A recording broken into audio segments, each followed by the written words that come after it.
UAE സന്ദർശനത്തിന് ശേഷം air force വണ്ണിൽ മാധ്യമപ്രവർത്തകരോട് സംസാരിച്ച ഡൊണാൾഡ് ട്രംപ് യുഎസുമായുള്ള ഇറാന്റെ ആണവ കരാർ സംബന്ധിച്ച ചർച്ചകളുടെ പ്രാധാന്യം എത്രത്തോളമുണ്ടെന്നും ഇറാനുമേൽ സമ്മർദ്ദം ചെലുത്തുമെന്ന സാഹചര്യമാണ് ഉള്ളതെന്നും ഇറാൻ കരാറിലെത്തിയില്ലെങ്കിൽ കൂടുതൽ മോശമായത് ഭാവിയിൽ സംഭവിക്കുമെന്ന് ട്രംപ് മുന്നറിയിപ്പ് നൽകിയിരുന്നു. ഇതിനൊരു മറുപടിയാണ് ഇറാൻ പ്രസിഡന്റിന്റെ ഭാഗത്തു നിന്നും ഇപ്പോൾ ഉണ്ടായിരിക്കുന്നത്.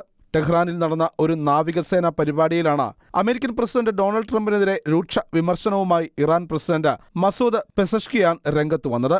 ഒരു വശത്ത് ട്രംപ് സമാധാനത്തെക്കുറിച്ച് സംസാരിക്കുകയും മറുവശത്ത് ഭീഷണി ഉയർത്തുകയും ചെയ്യുന്നുവെന്നും ഇതിൽ ഏതാണ് വിശ്വസിക്കേണ്ടതെന്നും പെസഷ്കിയാൻ ചോദിക്കുന്നു. ഇറാൻ US ആണവ കരാർ ചർച്ചകളുടെ 4ാം റൗണ്ട് കഴിഞ്ഞ ഞായറാഴ്ചയാണ് ഒമാനിൽ അവസാനിച്ചത്.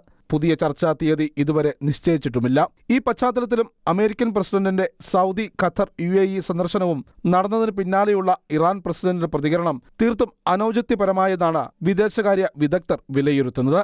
ഇറാൻ പ്രസിഡന്റിന്റെ വാക്കുകളോട് ഇതുവരെ US പ്രതികരിച്ചിട്ടില്ല.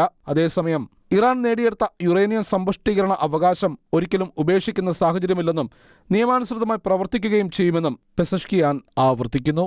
International desk, Shekinah news.